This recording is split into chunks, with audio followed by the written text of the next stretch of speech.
Good morning. It's Ayya Vimala, and it's Friday morning. It's July 24th here in Crystal Lake. I've got a big smile on my face because there's a little squirrel who's trying to get as close to... He's on a little table I have on my patio, and I think he'd love to jump the 6 inches between that and the door. He's always here, and he's just wanting so badly to come in here. I think it's a squirrel that is ready to come back in a new life as a dog, or he has been a dog and now he's living a lovely squirrel's life here with people who are mostly seniors, so they take more time to just let the animals be and to enjoy them. But I see him every day, and he plays around and eats and finds things to do. And if he's full, he buries good pieces of food like peanuts. So I think he's a bachelor and has a lot of time on his hands. But I think he's curious about the domestic life. So that's making me smile. I think about that one squirrel a lot, you can tell, because I recognize his face. His face is a little different. So that's made my morning just suddenly become delightful. It's so good to be with you on a Friday, and it's good to know that people are alive and doing well. I went out for the first time yesterday just to pick up some just regular, to try to make a food run. But I'm really still staying pretty isolated, and the more I listen to the news, the more I think that's been a great choice. But I'm really happy living here. I notice that here in Crystal Lake in Illinois, I feel like people are really doing a better job than most places in the country. I see a lot, and I heard something about this, that children are getting the COVID-19 more, but primarily it's because people have gotten lax about masks and social distancing, so kids are being exposed more because they're usually they may be the family that no one's wearing a mask in. So we still have issues we've got to deal with as a group together, but hopefully we can really begin more and more. Maybe with some support coming about masks from the top, maybe that will filter down and there will be even more support so we can get through this and look forward to a more open life after a vaccine has been developed and tested. So, but I'm happy if I can watch my critters and keep providing food for them. I think I'm safe. So, I want to begin with my wish, and hope you'll share with me. May I become at all times, today and forever, a protector for those without protection, a guide for those who have lost their way, a ship for those with an ocean to cross, a sanctuary for those in danger, a lamp for those without light, a place of refuge for those who lack shelter, and a servant to all in need. By means of this meritorious deed, may I never join with the unwise, only the wise, until the time I attain Nibbana. Thank you, and remember, my constant reminder about my wish is because I think if we live with my wish in mind as part of our daily resolve, we will be able to deal with so many things. I think it's so uplifting when we think about others and our connection to them. It's not us against them. We are all connected. We aren't the same. We aren't all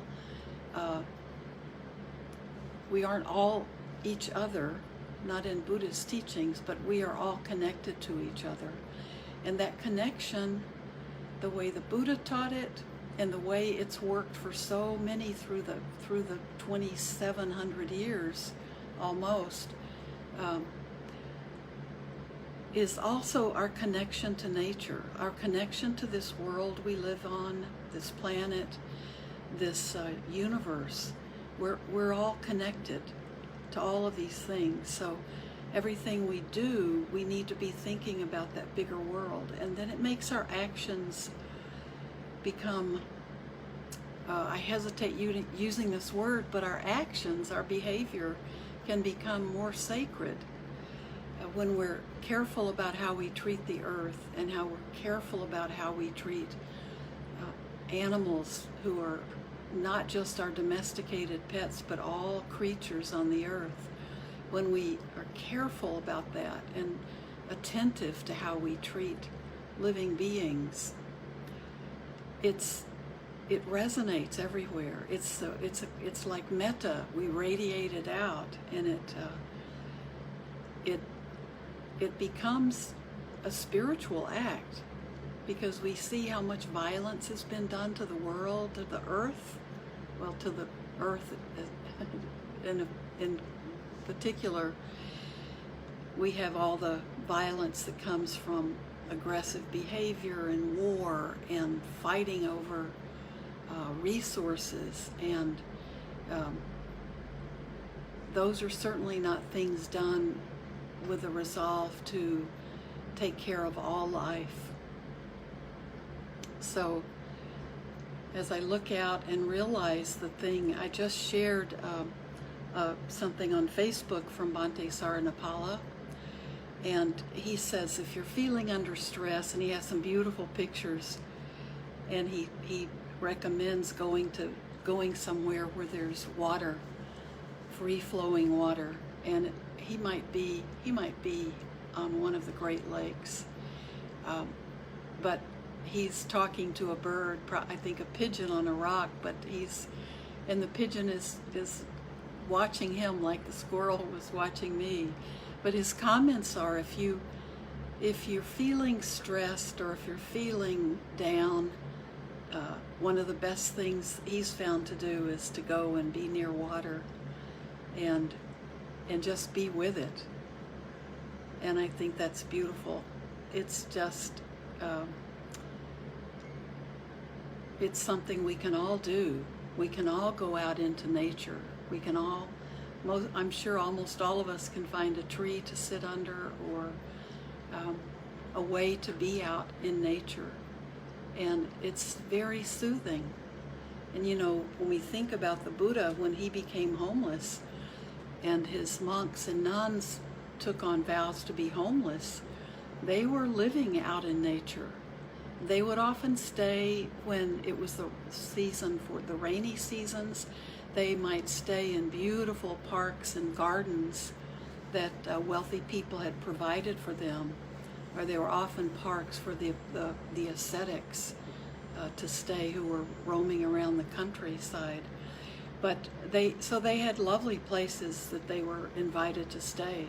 But the majority of their life became walking from one village to another. And so we know the Buddha was born under a tree. We know he became enlightened under a tree. And we know he died under a tree in a very remote woods, far from any big city. And that was his choice. His monks, and especially Ananda, wanted to take him, wanted him to go to a palace where he could be well tended to, and his choice was no. He wanted to be away from all that, and so his death was under a tree. And that's an image that we see throughout the Buddha's life. And I think we can find inspiration when we can be outside. So for many of us, if we're isolating, we may not be getting out into nature as much as we should.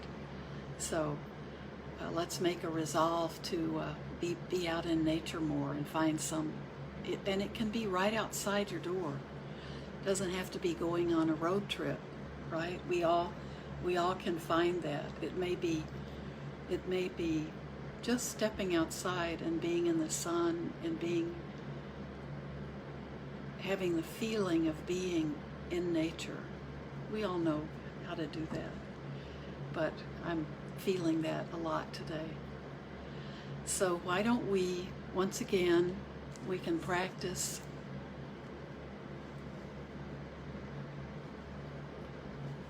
to get your weekend started off right. Why don't we have a longer sit today?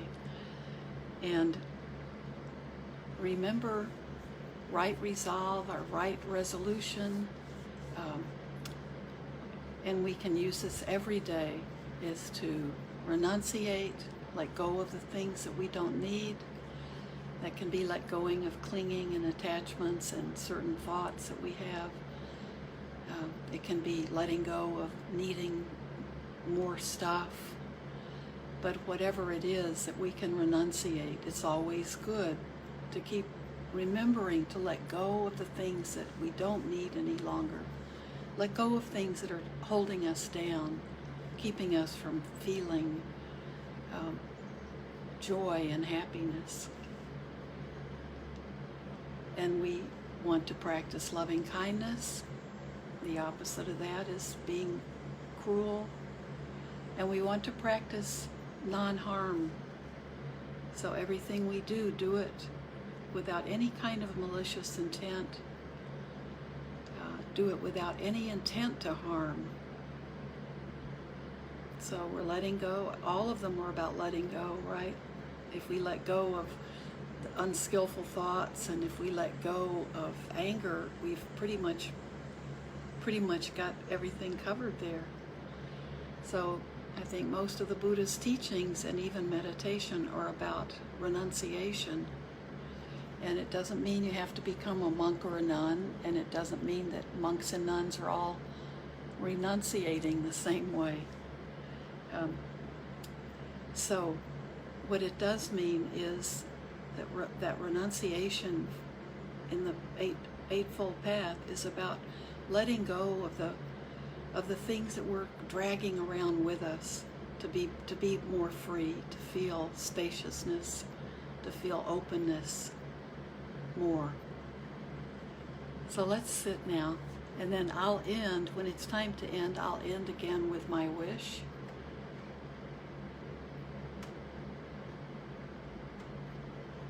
So I know most of you are in position, ready to go. Remember, if you need to be standing, walking, on your back, find the position that's good for you and that really allows you to feel comfortable, but allows you to stay awake.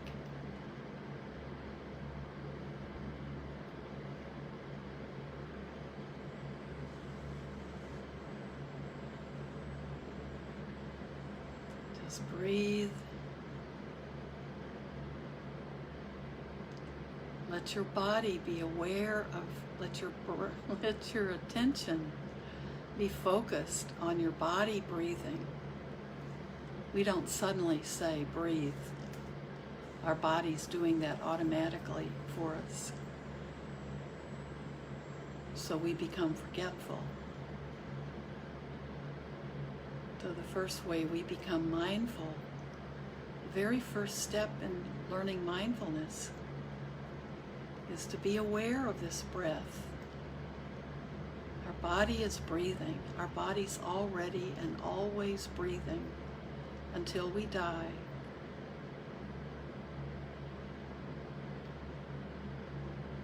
But we often lose our focus, our awareness of it.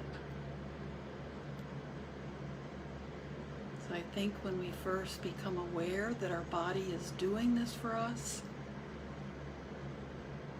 we can be filled with gratitude.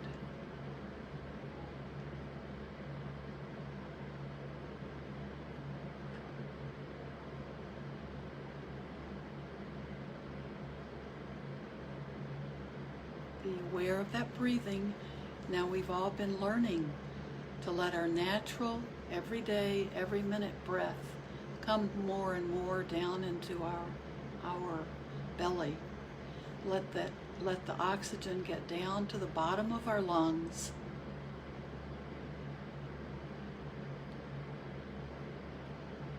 That lets us know we're definitely calming down. If we're under a lot of stress or anxious or angry, that oxygen doesn't get very far. We're breathing just at the very top of our lungs.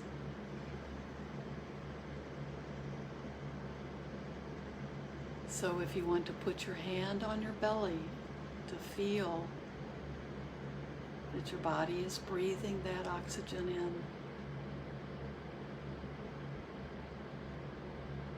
all the way down to the bottom of your lungs, but let it be natural.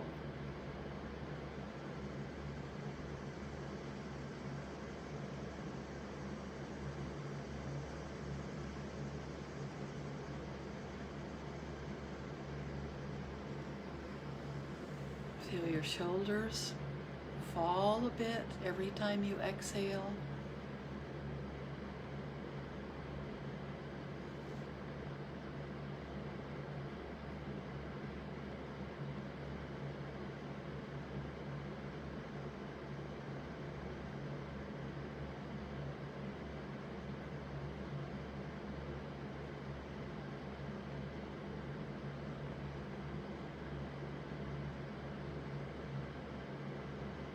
For some people, it may really help to imagine that little butterfly right on the tip of your nose.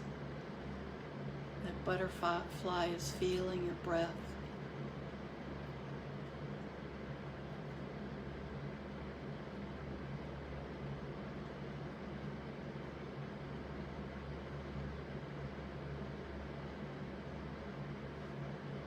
And as you continue to meditate, you can keep your hand on your belly, and if you like, you can let that be where you feel your breath.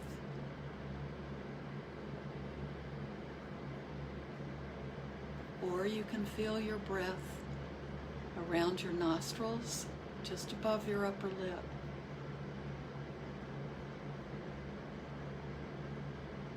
But pick one spot.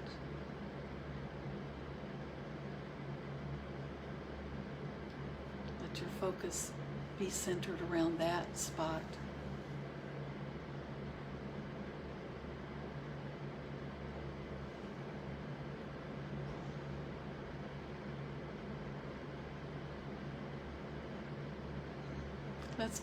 Let's begin by sending good thoughts to ourselves. Send that friendliness, that caring to yourself first, so you can be more aware of how good it feels coming to you and see how much you need it. Then it becomes so much easier to send it out to others. We're sharing what we have. We're sharing what we want to have sometimes. Sometimes we have to begin by sharing as we're working on developing that quality towards ourselves.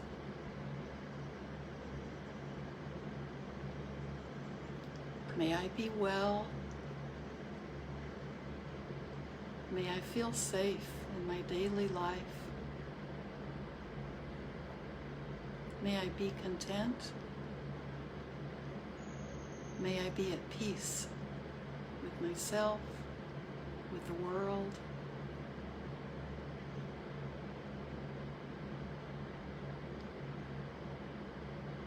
That peace that comes within. May I be free from fear and worry and anxiety.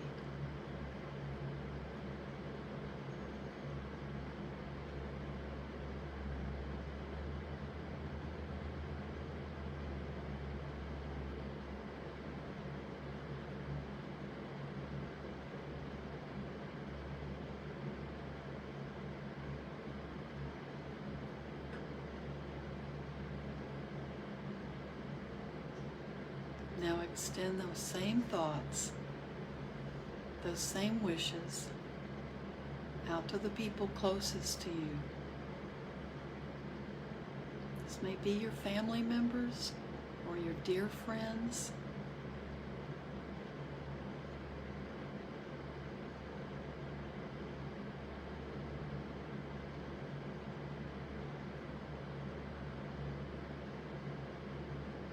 This may be to people who are very special in your life. A teacher, a minister, someone who's been a mentor to you. Send out loving kindness. Send out the same comforting thoughts that you've felt for yourself. May my loved ones be well, and may they feel safe. May they be contented.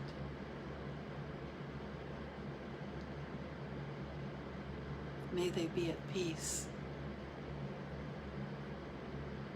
And may they be free from fear and worry and anxiety.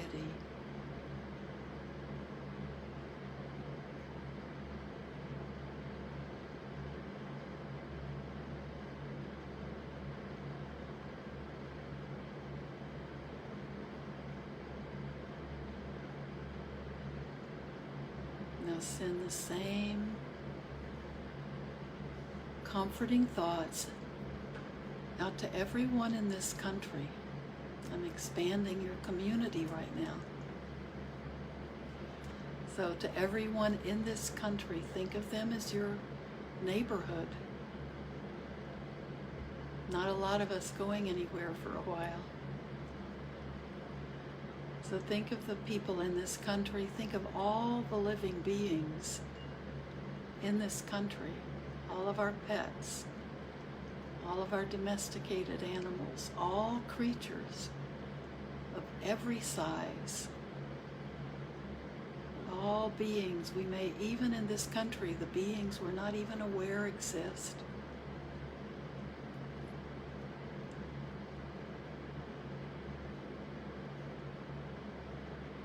May all beings in this country, in whatever country you're in, today your country is your community. We know that in our community we have all types of people in relationship to ourselves. Some of them are our loved ones. We hold them close to our heart, no matter how far away they might be, no matter how upset we might be with them at this moment. We know they're a loved one. To our acquaintances, people we know a little bit but don't consider them close friends. To strangers, these could be people whose face we recognize, but we don't know them at all. And then again, to all the people that we just don't know or have even a clue about. And then we can include our difficult people. Sometimes we think our difficult people are the people who think differently from us, or whose behavior is different from ours. But as we develop this quality of loving kindness, we realize that we're also letting go of a lot of our fixed opinions, our fixed beliefs. So we don't have any people that are excluded from loving kindness. It goes out to everyone, every creature, every human being.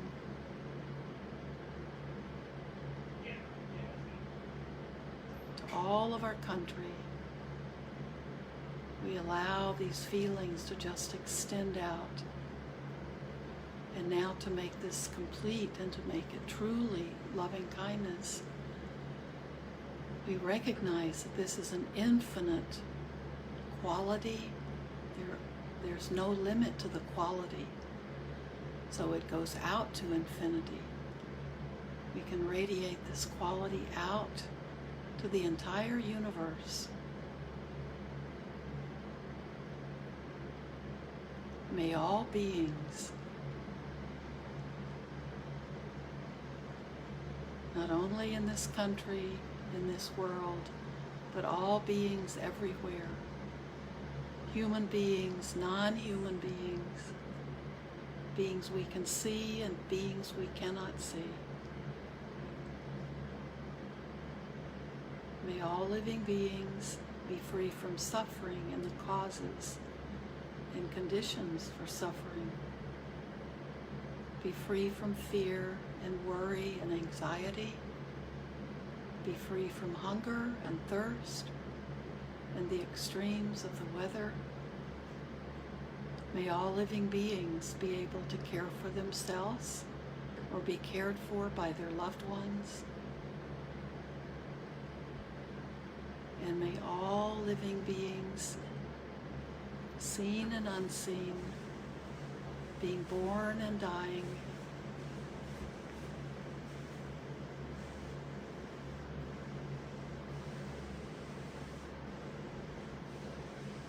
be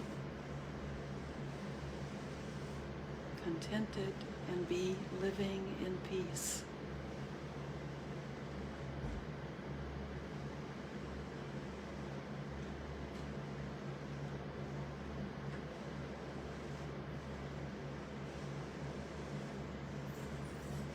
Now just sit. Keep sitting, just allowing that metta to flow, to radiate out from you.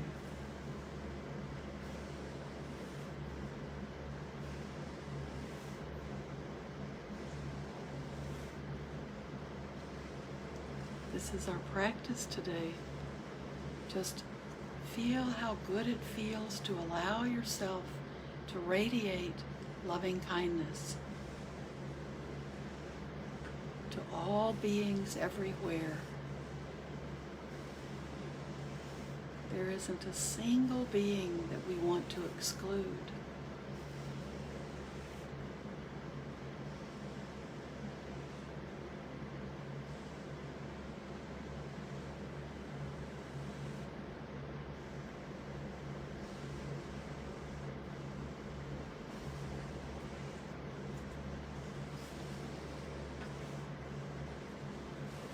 Share my wish one more time and then I have to leave, but I hope you can continue to sit. You're relaxed, you're in your spot. See if you can sit longer and just be with this beautiful feeling. It creates the kind of spaciousness that we all need right now.